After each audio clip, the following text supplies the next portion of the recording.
Here is a Fetters air conditioner. This is the one I've been using here in the kitchen. I'll take the front cover off for a minute here so you can see the information tag. I believe this is a 10,000 BTU conditioner. Should probably vacuum the coil off while I have it open. The model number is AST10F2KL, and it is 10,000 BTU, no heat. Huh? Oh, it's not a 220. It's been running on 110 just fine. Oh, that was confusing. Okay. It's got 20 ounces of 22. And is there a date code on this thing? Might be crypted into the serial number somewhere. The serial number is AA2733890099. I believe this would be a late 80s model. Might need a date code on the compressor, perhaps. There's the schematic and so forth. I can't see it too clearly. So this has been a good conditioner. Yet it's time to vacuum off the coil. This has been a good conditioner. I've had this here in the kitchen since the beginning of the heat, and it works really quite well. If I close the living room door and I put the box fan in the hallway, this will cover the whole house with ease. It's a very powerful conditioner, and it's in pretty good shape too. The guard is missing the door that slides over the controls, which kind of stinks, but if that's the worst that's going on with it, I'd say it's faring pretty good. It's missing the original cord. This was the cord it came to me with. Is there a shard of wood in the heater here? What the heck?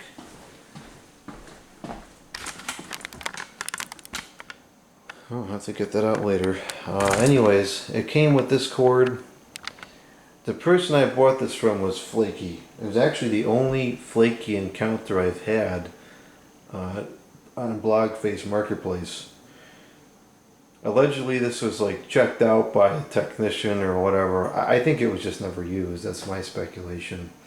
There was 4 or 5 different listings for this particular unit. Some said it was brand new, some said it was lightly used. They're all different prices. It was ridiculous, but I picked it up anyways. I kind of took a chance on that one because it was far away and I didn't know if this stuff was actually going to materialize or not, but it did, so whatever. Installing it into the window here was kind of tricky because the upper sash does not open tall enough to fit the unit through.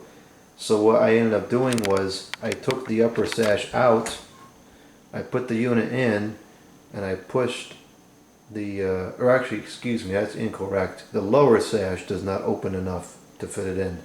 So what I ended up doing was I took the lower sash out and I put the unit in, and I pushed the upper sash down onto the back of the unit, and I had to seal the top with the foam strips, and then I took a, I don't know, it's like a 2.5 by 2.5 or 1 by 1 or whatever the heck it is. I took a piece of wood and used that to create the space that was needed to keep the unit level, and that's how it sits there, and it sits in pretty securely. And then of course, because of the way these stupid sills are, these are replacement windows with that dumb thing that goes up there. So that's what this board is for. This keeps the weight on the windowsill. Otherwise, it would just end up breaking that that piece right there. Next year, I suppose what I should do is I should take this and cut it in maybe thirds, because that's all you really need. It'll look much better that way. And I could have trimmed this down too to stop at the edge, but whatever. Anyways, so that's that. That's the install. It looks great in here. It matches the wall color really nicely because it's so yellowed. So it looks nice. It's very low profile. Before this one I had that sharp conditioner in here and it protruded from the window by several inches and didn't get in the walkway, but it didn't look right. This looks fine because it's right up against the wall. It barely even comes past the windowsill. So it fits really good, it looks nice, and it works good too. So that's that. I had a couple other units I wanted to try here this summer, but I just never got around to it because when the heat started, it never stopped, and it was this scorching hot month and a half, and so I never really shut the thing off. Didn't want to spend time outside cleaning out other units, and then my shoulder got screwed up so I couldn't pick it up out of the window anyways. So it ended up sitting here for the whole year, and it put in a lot of hours. I don't use air conditioning much. Right now it's 78 degrees in here. It's not phasing me.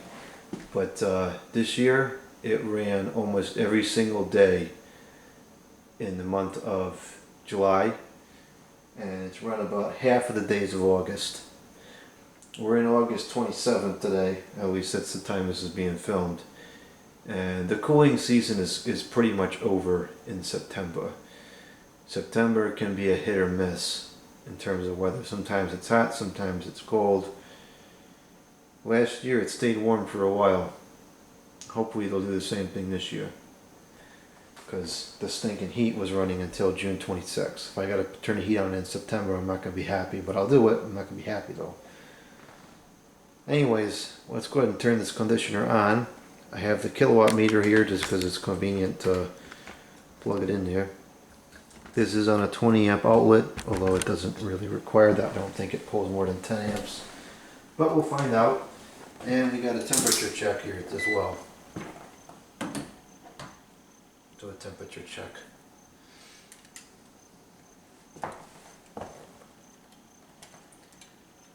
It's rotary. Oh, it's got a Rotorex. Oh, it's junk. It's garbage. For whatever reason, these units do not seem to be respected by a lot of collectors, and I really don't understand why, because they work fine and these things last. At least in my area, I can walk down the street and still see 2 or 3 of these hanging out windows. That's, I mean, there's not much else around here that's old. These are one of the only models around here I still see. So they last.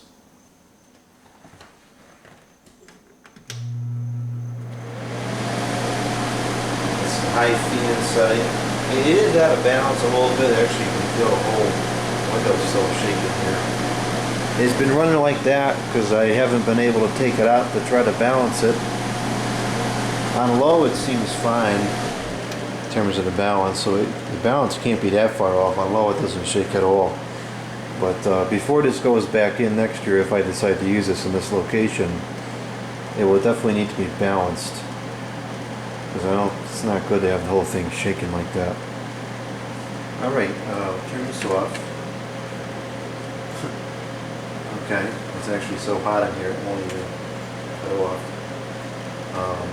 That's around, I thought it was around 80 degrees, but I guess it's going more like 75 maybe, because it's 78 in here and I can't get it off. So I calibrate this thermostat very cold, because when I'm cooking and I'm sitting over the stove, that's the one time I turn the thing really cold.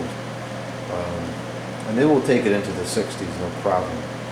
But now it's just, I usually set it between like 1.5, and that gives me about 75. Alright, here we go. The voltage dropped really low as it started up. It's going down to 114 now.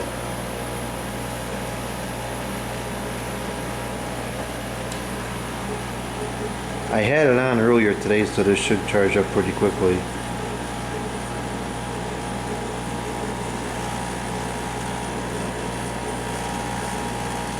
It has a lot of rattling sounds as the head pressure builds. In a couple of minutes they'll all go away.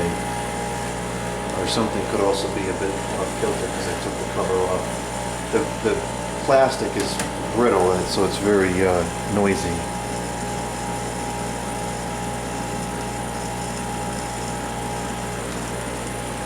I'll let this run for a little while. It's going to take a few minutes to build the head pressure because that's just how these work. It's not low on charge, it's just the way it is. I'll let it build the head pressure and then we'll come back on the video.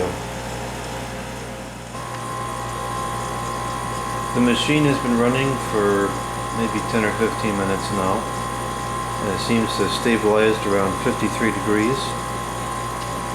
Temperature in here is still 78. The living room door is open and it's very hot in there, so we're not going to see the room cool down much at all at this point.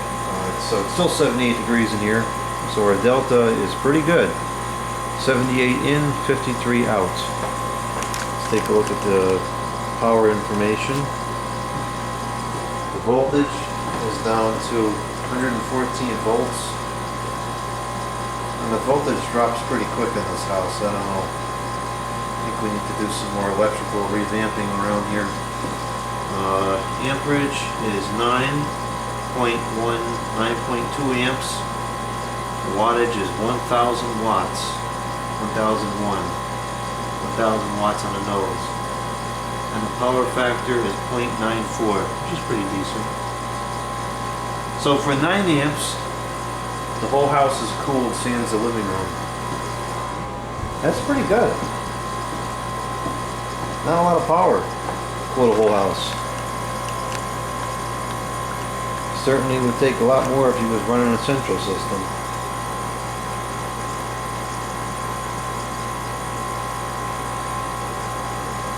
So as you can hear now, it's pretty quiet. And there's no rattling sounds or whatever. Or the fan is quiet anyways. The compressor is pretty loud, and the refrigerant sound is also very loud. This machine, probably out of every single air conditioner I've ever used, has the most distinct refrigerant sound to it, which is really kind of interesting. Move the camera a little bit closer to the coil so you can hear it.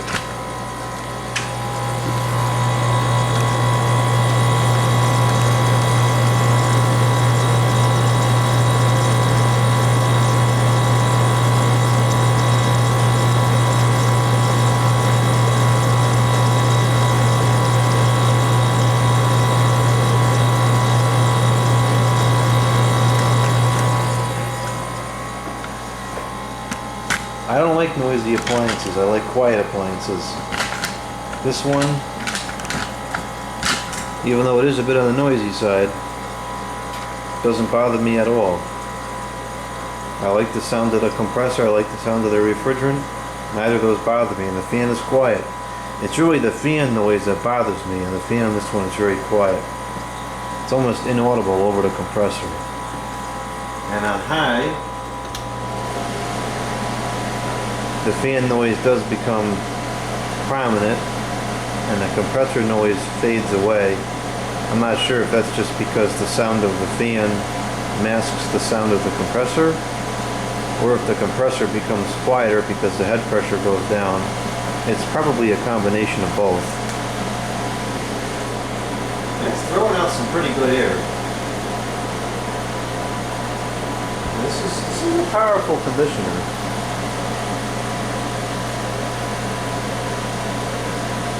The output temperature has gone up to 56 degrees, which is normal for it to be a few degrees higher when the airflow increases substantially. And there is a substantial difference in the airflow between high and low.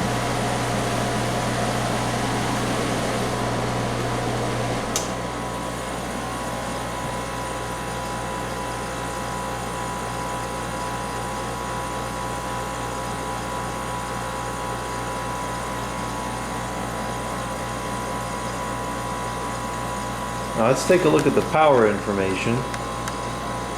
It's pulling 8.97 amps, which I think is right around, it was like 9.01 or something, or not, it was a 9.2 before. Let's put the fan to high speed. we're going to see the power goes up initially to 9.4, but then it's going to come back down.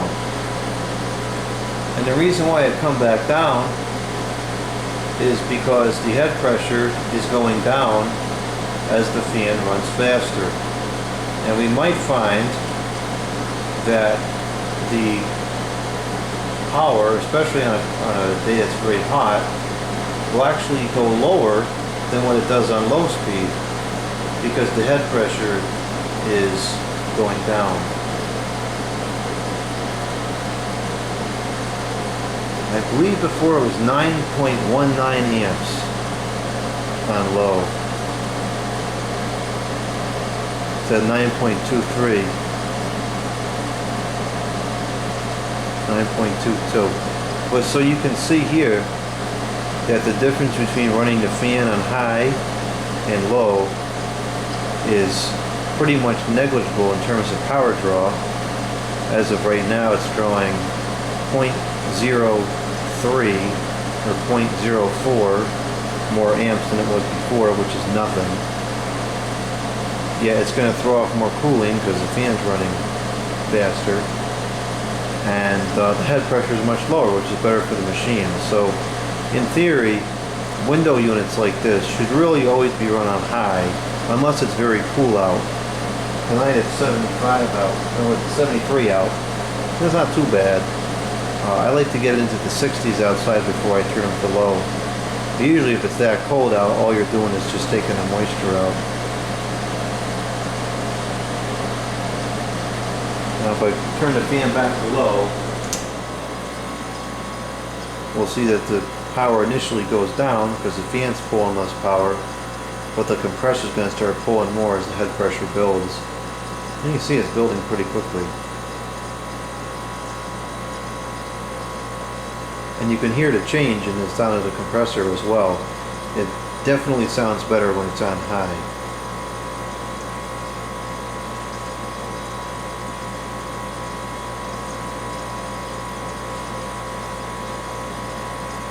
See, so it's 9.18, 9.19, oh, 9.2. So there's a 0.04 amp approximately, or 0.03, oh, 9.22. So now there is no difference, 9.23, that's what it was before. So put the fan on high, that's the conclusion of this. Now let's take a look outside and view it from the outside and hear the compressor sounds. Temperature is still stable at 53.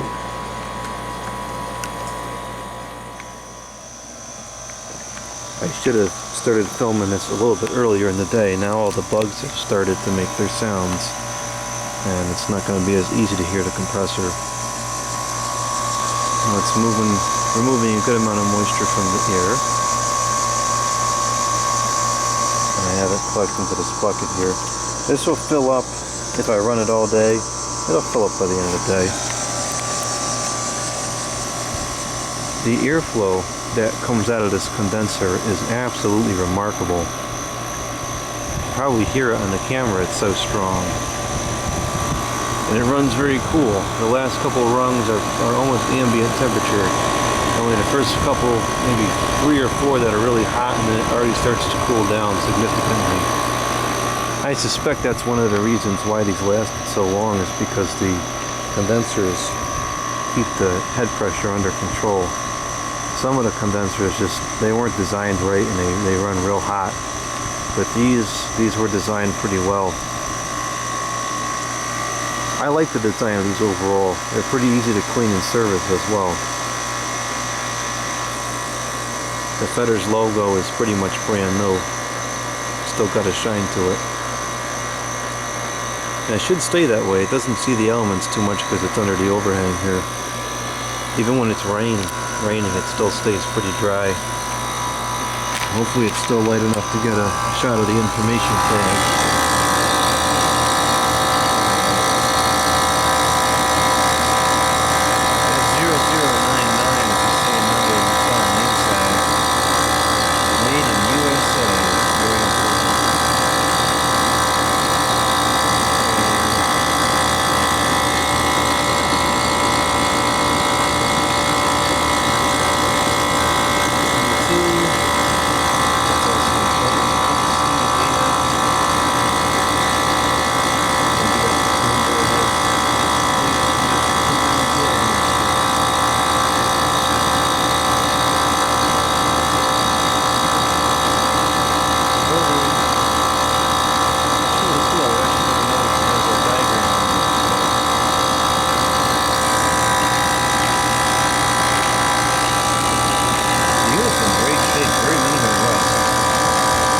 But there is a problem, and this is more a problem with the install than the unit.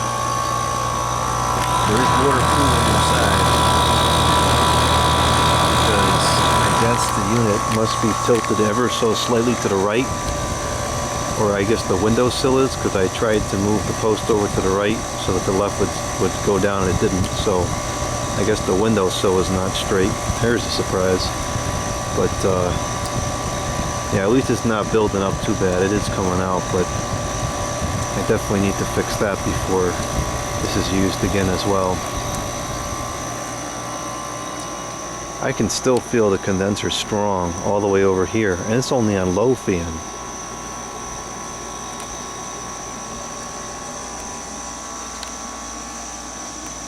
I can still feel it strong all the way over here.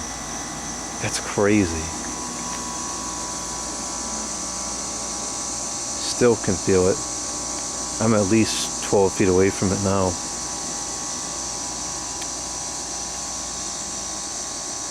Still feel it here. Wow. I can still feel it all the way back here. That is really impressive.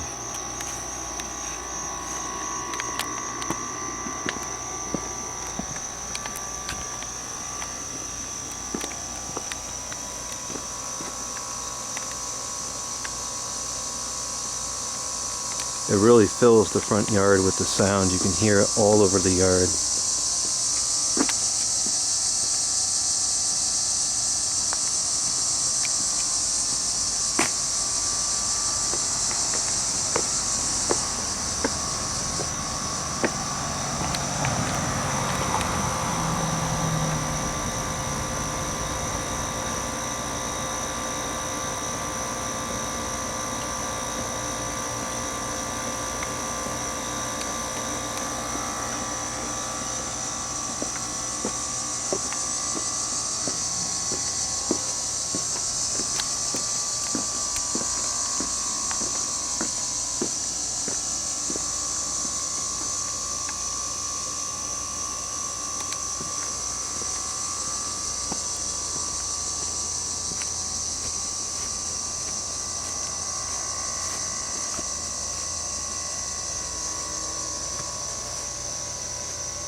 All the components in there look brand new.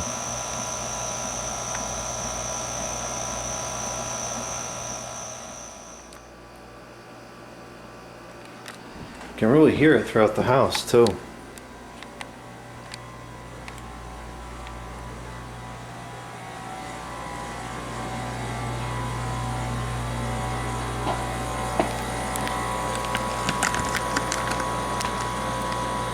On a 52 degrees now. It's going on a 77 in the room. Alright, I think it's time we cut it off and take a listen to the refrigerant as it levels out. I'll stall the fan just for a brief period and we'll turn it off.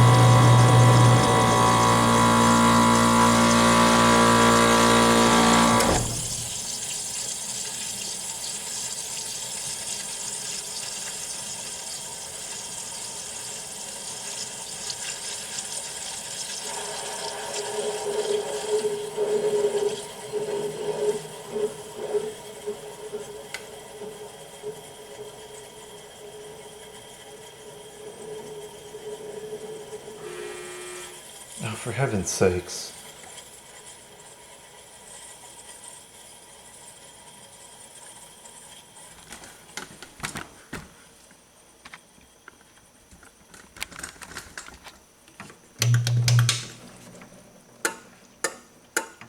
It's got a nice loud thermostat. You can hear it click on and off as it satisfies and then calls for cooling again while it's running. Alright, so that's this year's kitchen air conditioner. Old Fetters 10K. It works great. I'll probably continue to do so for many years to come, despite having the infamous rotary Rotorex compressor, which I think there is nothing wrong with.